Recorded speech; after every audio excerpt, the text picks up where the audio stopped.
Bismillahirrahmanirrahim. Assalamualaikum warahmatullahi wabarakatuh.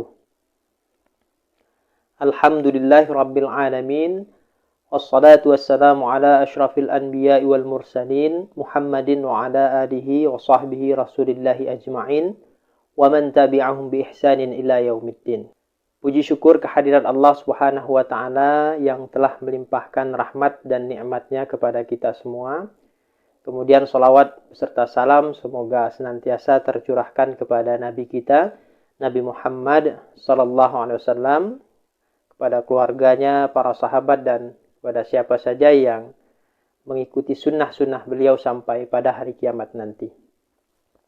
Rekan-rekan mahasiswa sekalian yang dirahmati Allah subhanahu wa ta'ala, pada pertemuan kuliah ilmu dakwah hari ini, saya akan menyampaikan materi seputar ilmu dakwah, meliputi yang pertama, pengertian dakwah, yang kedua, hukum dakwah, yang ketiga, hakikat dakwah, yang keempat, sistematika dakwah, yang kelima, subjek dakwah atau da'i, dan yang terakhir, kompetensi yang harus dimiliki oleh seorang da'i. Rekan-rekan mahasiswa sekalian yang dirahmati Allah subhanahu wa ta'ala, adapun rujukan utama untuk materi perkuliahan kuliah ilmu dakwah ini ialah buku yang ditulis oleh Ustadz Anhar Ansori, MSI PhD, yang berjudul Kuliah Ilmu Dakwah Pendekatan Tafsir Tematik.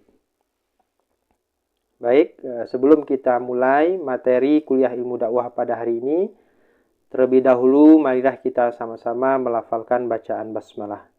Bismillahirrahmanirrahim. Rekan-rekan mahasiswa yang dirahmati Allah subhanahu wa ta'ala, kita masuk yang pertama, pengertian dakwah. Yang pertama secara etimologis. Kata dakwah itu punya beberapa arti, diantaranya doa, seruan, panggilan, ajakan, undangan, dorongan, rayuan, dan permintaan.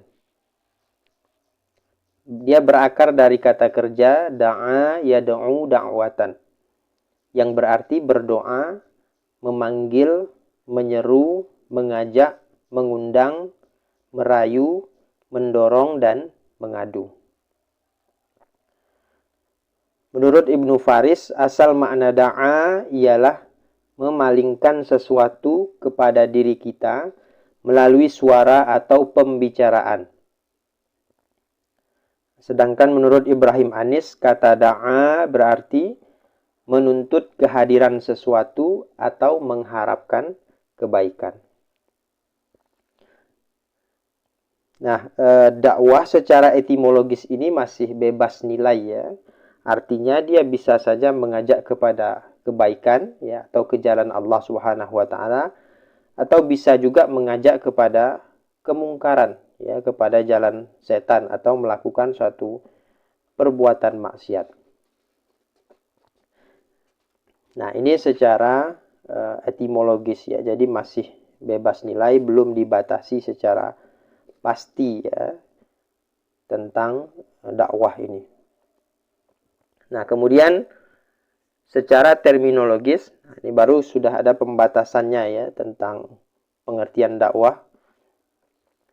Nah, dakwah itu ialah menyeru dan mengajak orang dengan metode-metode tertentu untuk memahami dan mengamalkan ajaran Islam sesuai dengan Al-Quran dan As-Sunnah Nabi Muhammad sallallahu alaihi wasallam. Sabilillah.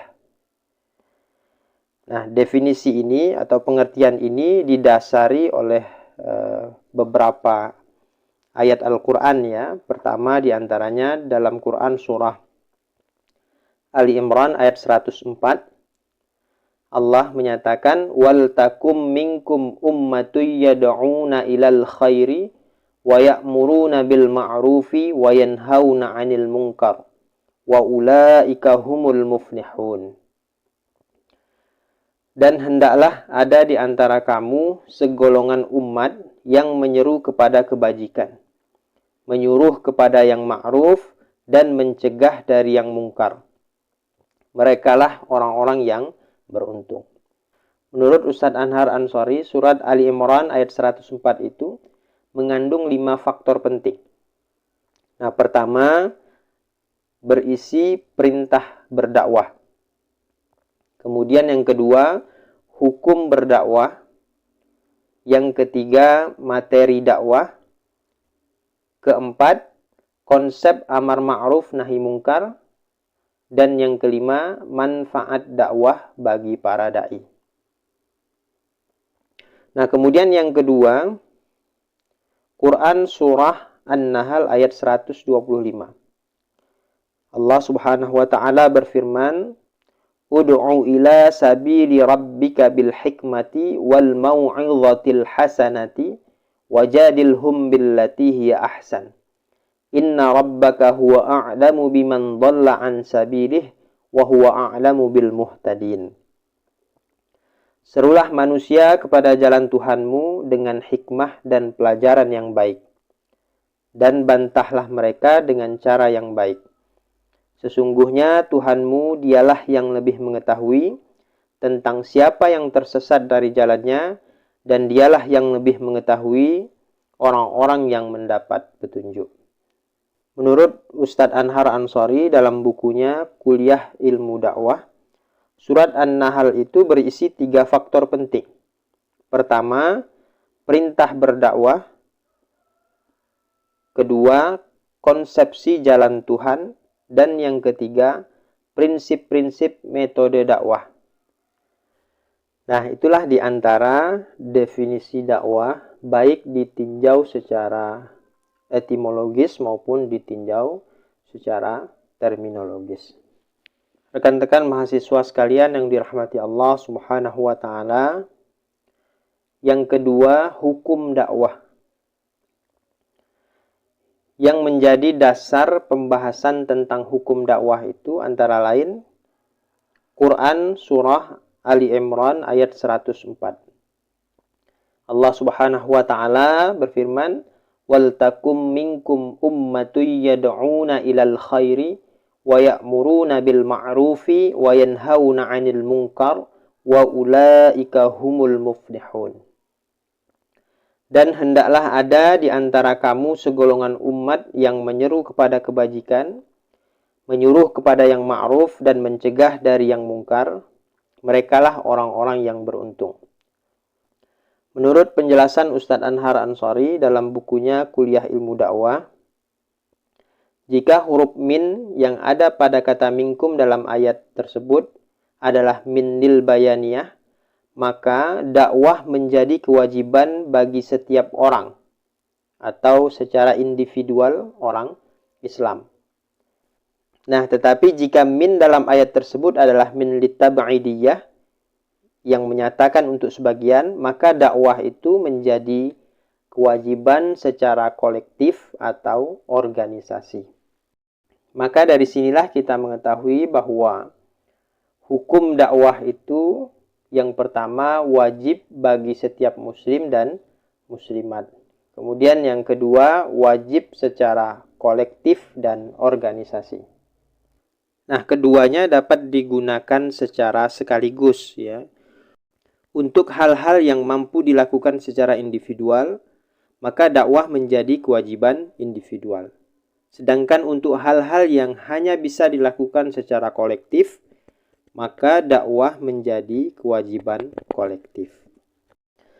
Rekan-rekan mahasiswa yang dirahmati Allah Subhanahu wa taala, kemudian yang ketiga, hakikat dakwah. Berbicara tentang hakikat dakwah berarti membahas inti dakwah yang sebenarnya. Adapun hakikat dakwah itu diantaranya adalah yang pertama, agen perubahan.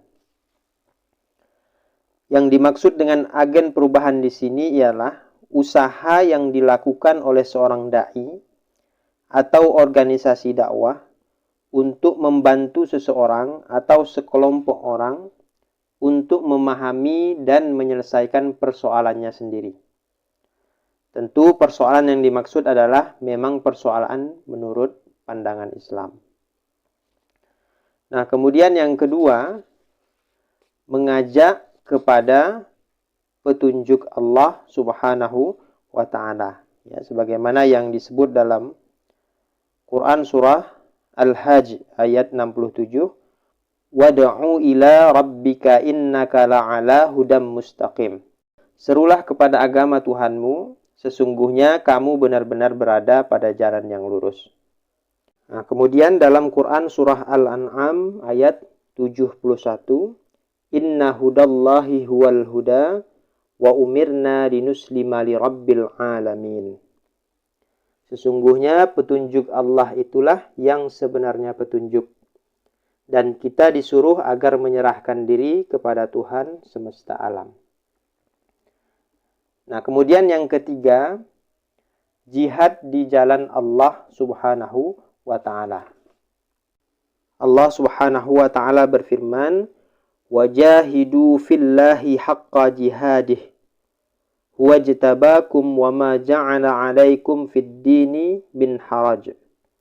Millata abikum Ibrahim huwa sammakumul muslimin min qablu wa fi hadha liyakuna ar-rasulu syahidan 'alaikum wa takunu syuhada'a 'alan nas. Faaqimus salata wa atuz zakata wa'tasimu billah huwa maulakum fa ni'mal maula wa ni'man nasir."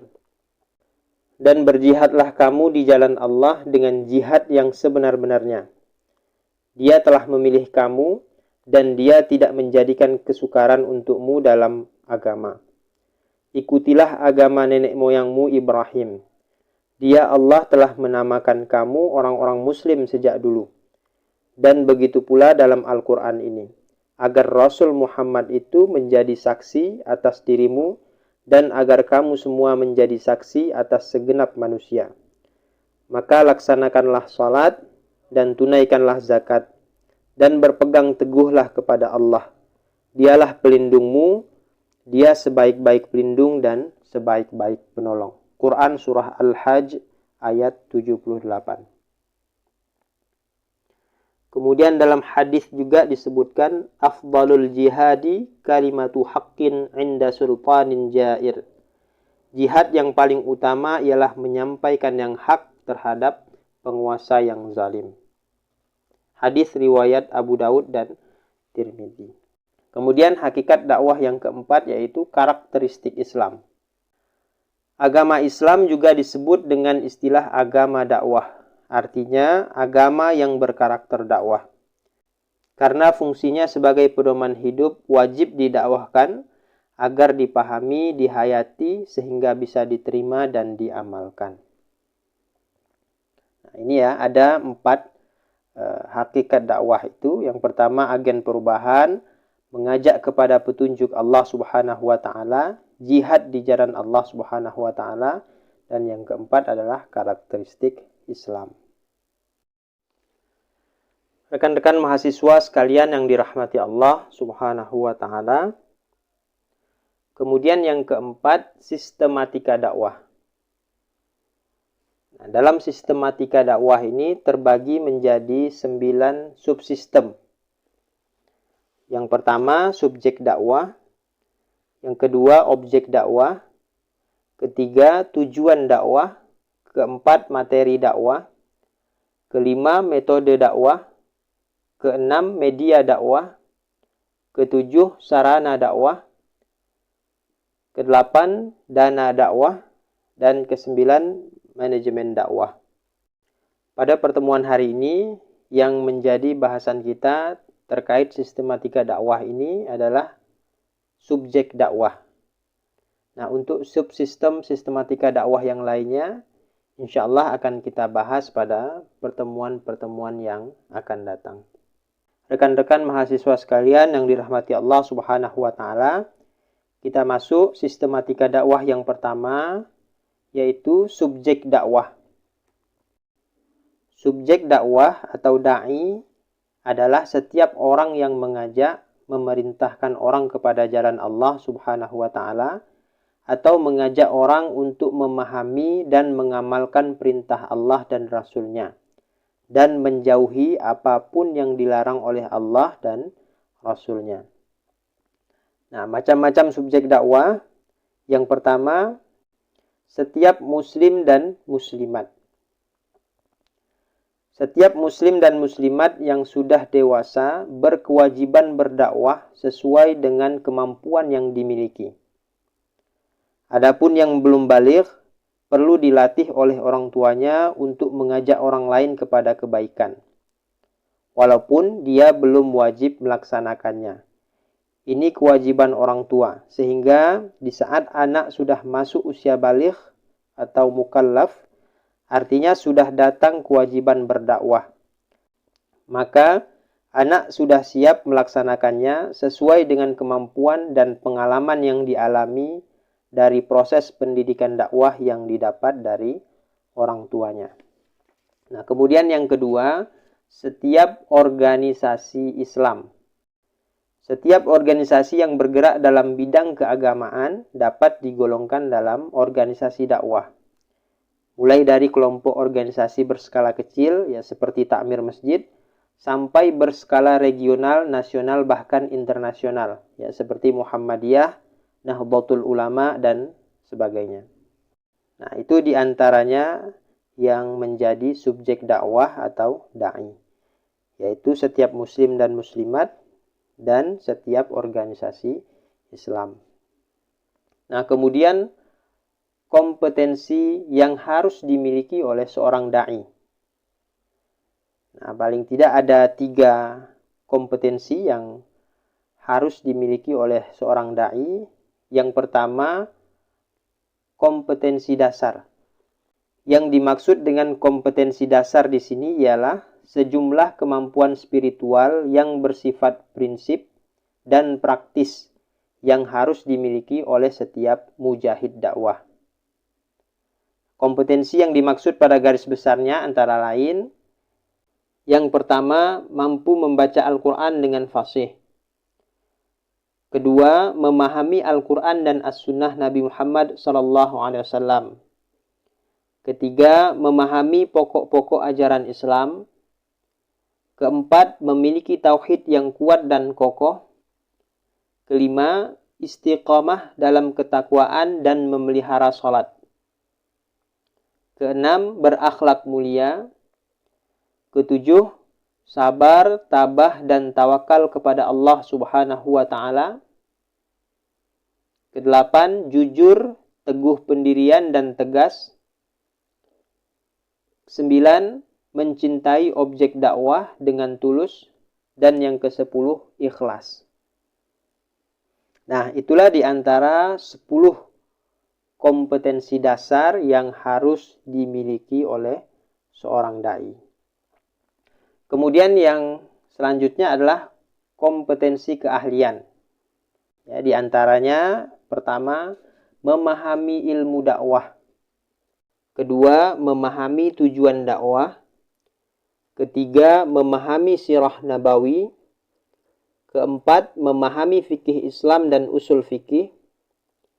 Kelima, memahami perbandingan mazhab. Keenam, memahami ilmu retorika Islam. Ketujuh, bisa menggunakan bahasa dengan baik. Kedelapan, memahami ilmu logika atau ilmu mantik.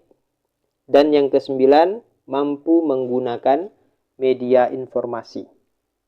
Nah, ini diantara kompetensi keahlian yang harus dimiliki oleh seorang da'i. Nah, kemudian yang selanjutnya yaitu kompetensi penunjang yang harus dimiliki oleh seorang da'i. Ya, di antaranya yang pertama, memahami psikologi dakwah. Kemudian kedua, minimal memahami dasar-dasar bahasa Arab. Ketiga, memahami metodologi research. Keempat, memahami patologi sosial. Nah, patologi sosial ini penyakit masyarakat ya. Kemudian yang kelima, memahami ilmu manajemen. Yang keenam, mengetahui perkembangan ilmu pengetahuan yang relatif luas. Yang ketujuh, memahami hakikat dakwah. Yang kedelapan, mengenal kondisi lingkungan dengan baik. Dan yang kesembilan, harus siap, jujur, dan terbuka menerima kritik. Nah, ini di antara kompetensi penunjang yang harus dimiliki oleh seorang dai.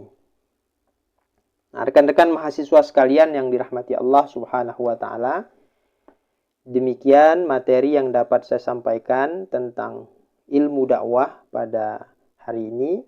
Ya, mudah-mudahan bermanfaat untuk kita semua. Amin ya rabbal alamin.